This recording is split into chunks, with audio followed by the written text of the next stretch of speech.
they want to change a venue for the trial that we don't know when it will ever take place, or if it will ever take place, or how it will take place, or how many decades from now it will take place. We're talking about the Bryan Kohberger trial. Attorneys seeking a change of venue now for that, citing the pretrial publicity. We'll go into this. Stacey, what do you think of this? Is a change of venue as powerful as it once was, if we're talking 10, 20 years ago or before social media?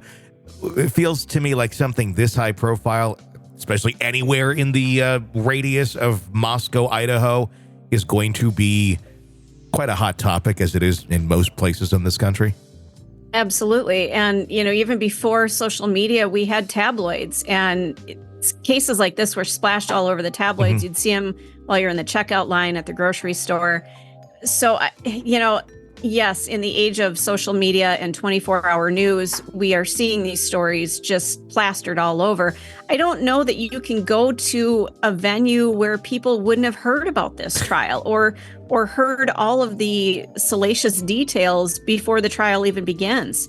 It's just the way of our world now. So, I understand them asking for a change of venue, but where are you going to go? Namibia? I kind of look at it like a bomb that goes off. And years ago, a bomb, if it was like a nuclear bomb 50, 60 years ago, it went off. It destroyed a certain radius. And then you get your radiation cloud that goes out after that. But it wasn't like taking out the size of a state. Right. I look at it now and like social media kind of being the new landscape and how this stuff works, where when the bomb is dropped, if that were to happen today, we're not talking it's taking out a city. We're talking it's taking out a massive piece of a country or a country, and then a radiation cloud that's going to be the size of Australia flying around for that one bomb, depending how many bombs you have going on. And it's going to make that sort of an impact. So whether you're in Moscow or if you're in Boise or wherever it may be, that impact is there. It's not just in that small community and then kind of the other towns know about it. It's just as if it happened in your own backyard. I think if you were in any part of the country in that general area, more or less the rest of the country as well, I'm sure there's a bit more of an impact there where it's, pretty much the ground zero. But at the same point, that ground zero has gotten a lot bigger in the last many years as far as the impact that it's making on the communities around it. That's a beautiful way to describe it, because that's exactly what's happened here. And, it's procedural to ask for a change of venue in a case like this, but you're just not going to get, even if you went to the smallest town in America, those people have heard about it. You just can't get the quote unquote fair trial you think you might by changing locations. It's just not going to happen. It's one of many motions that are being brought as they continue to try and drag this out as long as possible. Of course, the defense of Bryan Kohberger is what I'm talking about. He's, of course, charged with the deaths of the Idaho students in late 2023. They requested that 22. No, it was 23 when this occurred, I believe. Wasn't it? Or was it 22? Was it 22? It's all blurring together. We're now. In 24. You're right. That was 22. Holy shit. Yeah, it feels like it was last year. I read a piece on this the other day, and I said 23 because I thought 22 was inaccurate. But you're right. 23 was last year. That was November and it was the November of the previous year. So that was 2022.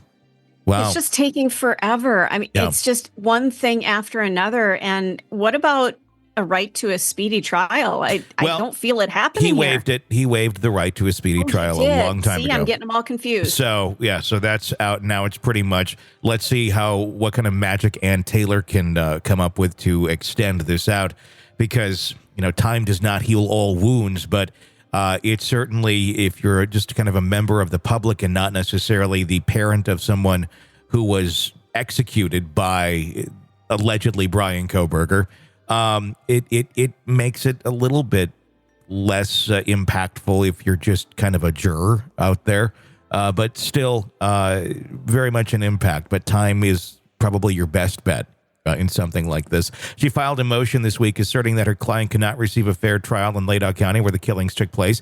Taylor highlighted several key factors that she believes make it impossible to impanel an impartial jury in Latah County. These factors include the extensive and inflammatory pretrial publicity, allegations about Kohberger in the media, the small size of the community, the sensationalized nature of the alleged crimes, and the severity of the charges he faces.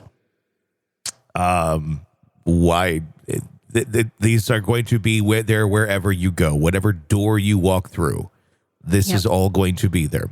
A fair and impartial jury cannot be found in Latah County owing to this extensive inflammatory pretrial publicity, allegations made about Mr. Kohberger to the public by media that will be inadmissible at his trial, the small size of the community, the salacious nature of the alleged crimes, and the severity of the charges Mr. Kohberger faces, Taylor wrote in the motion.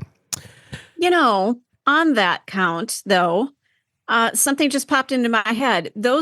Maybe I can see, let's move it to 3 counties over, because the people in this county, everybody knows somebody who was affected by this personally. So maybe taking that personal part of it out of that, maybe that's where a change of venue might have more of an impact. Does that make sense? Yeah, it does, kind of. But at the same time, I'm like, look, this happened in this community. This affected this community. This affected these people in this community. Why should these people in this community not be able to be the jury for the crime which took place that affected their community? Why do we have to go to somebody else's? No, see, that's a valid point, too. You know, I don't know. I mean, I get the argument of it being, people are going to be a little more biased. I don't know. I think it's going to be biased anywhere you go on this, honestly.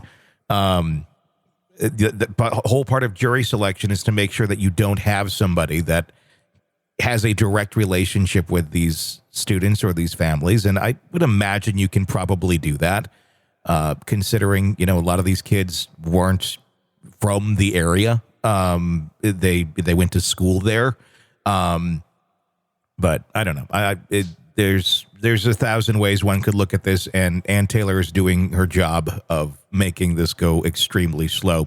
Latah County Prosecutor Bill Thompson, on the other hand, opposes the request for the change of venue. He argued that Latah County deserves the opportunity to seat a jury since the crimes occurred within his jurisdiction. So he's using my argument. Furthermore, Thompson contended that relocating the trial to another location would have no substantial impact on potential jurors' familiarity with the case. It's already gained national and international attention, drawing attention beyond the borders. It's not Moscow. It's not Latah County. It's everywhere, Thompson stated. So I don't think that a change of venue is going to solve any of these problems. The decision regarding the change of venue request will ultimately rest with Judge John Judge of Idaho's 2nd Judicial District in Latah County. A hearing to evaluate the arguments on both sides is expected to be scheduled, with Taylor requesting that it takes place no earlier than the end of April. Normally you'd think like no sooner, no earlier than the end of April, because we want to just keep putting this down the road. I think that is their strategy, and I think they're going to try and stick to it as much as they possibly can. So who knows what kind of impact that will eventually have on all of this. But some can make the argument that it'll take, with this extra time, there's more to go through. They have more time to go through their 50 terabytes of data or whatever. Here's the point I wanted to make. If we're talking about one night, that's really what we're doing. We're talking about one night of what happened. If you were innocent, it's not hard to explain where you were over the course of a couple of hours. If you can't, and you literally need years to come up with the explanation of where the fuck you were for the course of 3 or 4 hours one evening 2 years ago, there's probably a high probability of guilt there, because we have a gazillion devices that we could point at and say, look, this can prove I was not there. You could wrap that up in an hour. Why do you need years to prove this? Good question. Unless you can't prove that. Unless you have to come up with some other story as to where you were, which just doesn't make sense. Because the problem is the devices and things that we would look at and say, Okay, no, look, I was not there. See, here's a camera. Here's my phone. I went over here, check the cameras over that way. That'll show where I was. But we've done that. And there is no evidence that proves he wasn't there. Everything shows he was there. Unless it's just really, really bad coincidences.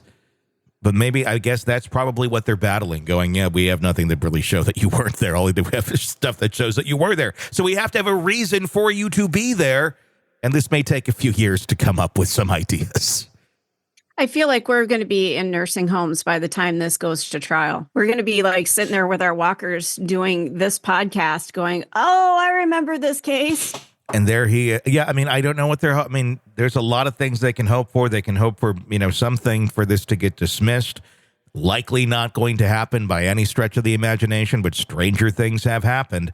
And there's two ways of looking at it. The longer it goes, the more they can come up with reasons that, and the impact of this crime taking place will lessen a bit amongst a potential jury pool.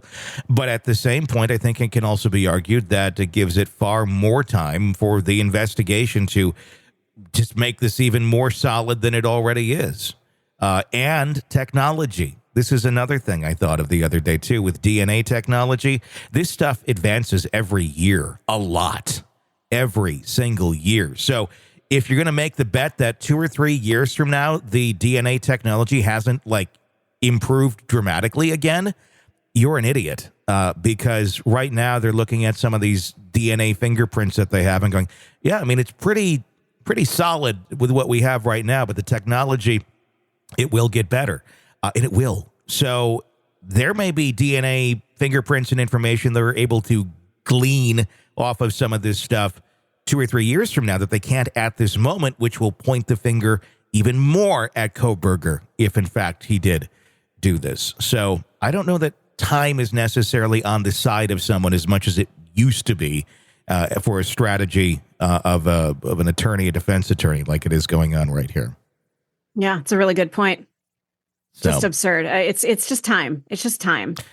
We will see where this goes. 2025 is what's floating around, but I don't know. I think if Ann Taylor had his way or had her way, we'd be looking into 2030 something. Sick of the ads? We are too. Start listening with no commercials now and get access to all of our episodes in advance of everyone else. Become a True Crime Today Premium Plus subscriber on Apple Podcasts. Search True Crime Today Premium Plus on Apple Podcasts or go to our podcast page and sign up now. True Crime Today Premium Plus. Sign up now.